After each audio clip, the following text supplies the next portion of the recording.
This year's summer celebrations in Boston's North End will have a grand finale in September with the Feast of San Gennaro. To tell us what's planned for the event are two of the collaborators, a soprano performing at the feast, Olga Lisovskaya, and the co-founder of the San Gennaro Foundation of Boston, Nick Varano. Thank you both very much for being with us. Thank you for having us. Nick, I want to start with San Gennaro. This is a pretty new feast in Boston, but it has a long history around the world, so tell us about that. Yes, so this is our second annual. Last year was our kickoff, and it was brought to Boston by myself and my two co-founders, Mr. Frank Di Pasquale and Pasquale Trotta. And San Gennaro is a feast known well around the world. There's actually a very famous one done in New York every year that's truly amazing.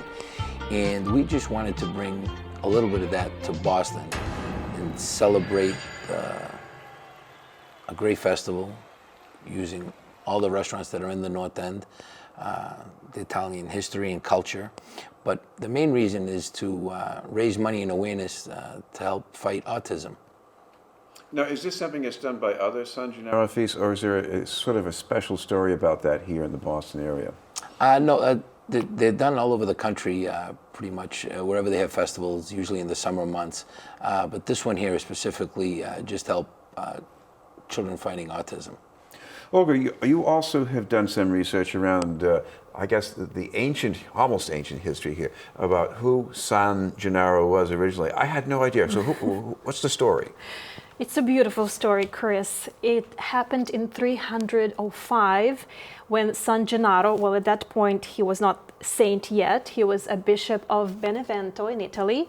He traveled to Naples because one of his friends was imprisoned and sentenced to death just because he was a Christian. As you remember, those times was great Christian persecution by the Roman Empire. And when Gennaro and his friends arrived to Naples and found out about the conditions, how the person was treated, they were outraged, and it was quite vocal.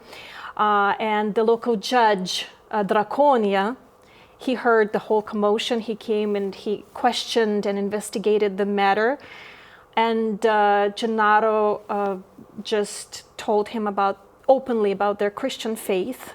Draconia said, if you would like your friends and you to be free, you're going to have to sacrifice to our gods, pagan gods, to which, of course, Gennaro said that I will never sacrifice to anyone except for my Lord and Savior, Jesus Christ. And those words condemned him to death. He was beheaded in 305, and during the ceremony, the execution, a faithful woman, was able to preserve some of the blood of Gennaro, and now it's in the chapel, the main chapel, the real chapel in Naples. And the story goes that every year this blood that's already turned into dust and powder, once a year on the 19th of September. September 19th. Yeah, September 19th, it turns into real blood. And if it does that, then the city of Naples is free from catastrophes and epidemics. And if that miracle does not occur, the Christians all over the world, and especially Naples, they have to pray to God for forgiveness. And so this is a beautiful story and a beautiful feast of faith, culture, friendship, and of course, love. Nick, you have roots in the South in Italy. I guess this is going to have a Neapolitan flavor. So what does that mean? So San Gennaro being from the Naples region, even though I'm from Calabria, Italy, which is more down south, being able to travel to Naples many times with Mr. Di Pasquale and Mr. Trotta, and just experiencing the food, the culture, the love, the history of Naples has been truly amazing. And we're going to bring a little of that to Boston every year. And besides the food, some amazing entertainment, such as Giovanni and Olga, and we have an amazing lineup of talent this year, coming in for all different likes.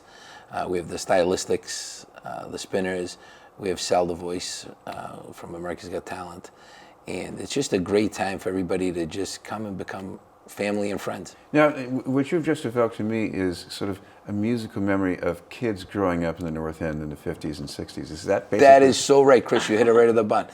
So that's what it was. If you like that sound, it's going to be an amazing weekend just to enjoy yourself and maybe bring you back to a different time and era.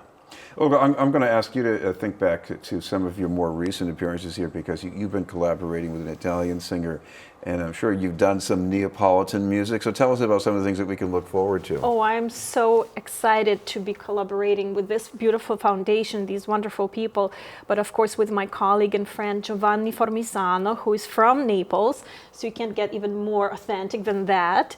And he and we've been performing together all over the world and at Carnegie Hall. And we were featured on RAI, international Italian television, viewed by millions around the world. And of course, being an opera singer, I know a lot of Italian repertoire, and I've learned many Neapolitan songs, which are, by the way, I think are very close to the Ukrainian, which is I'm from Ukraine, Ukrainian songs. O Sole Mio was actually composed in Ukraine by Di Capua, who's the great Italian composer.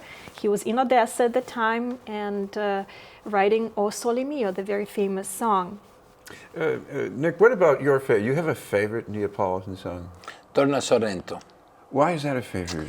Because have you ever been to Sorrento? I've seen only La Strada, the Fellini film, and that tune is played. It's a heartbreaking tune. It is a heartbreak too, but it's actually a beautiful song. And if you've ever been to Sorrento, it brings you back there. And I've been there many times, and it's just a song that makes me think of going back to Naples. When you say Sorrento, is this a place that's in Naples or near Naples? Yes, it's right near Naples, right? Sorrento and actually the whole Amalfi Coast. If you go to Positano, Capri, Sorrento, it's all part of the Naples region. Oh, I want to come back to this kind of. You've done places like Carnegie Hall, and here, I guess I picture you, and your collaborators out on the street in North End. People are walking by eating sausages. They may or may not be listening. What's that going to be like for you? That's going to be amazing, because I've seen what it was like last year. There is a gorgeous stage. There's going to be a beautiful big screen. So I think we're expecting about 50,000 people. So it's a big feast. And it's not going to be just sausages. It's going to be true, authentic, juicy Italian fare, and the music is going to be gorgeous. People are going to be standing there and listening the music from opera to some more popular tune. Of course, the main focus will be the Neapolitan, like Torna Sorrento, Sole Mio, Volare, even maybe Mambo Italiano, and all of those. And it's going to be just a fantastic time for people, the whole families, to come out to North End on Friday, Saturday, and Sunday, September 13th, 14th, and 15th, the whole day, just to really immerse themselves in the Italian culture. Finally, Olga, could you please tell us a little more about the location for this and where people can get more details? So this will be happening at North End in Boston on September 13th, 14th, and 15th. And you can find out all about it on www.sangennaroboston.com. San is spelled S-A-N, Gennaro, G-E-N-N-A-R-O, Boston.com. And of course, like most of the other feasts, this is going to be on Hanover Street, correct? Hanover Street. Thank you very much, Olga Lisovskaya and Nick Varano.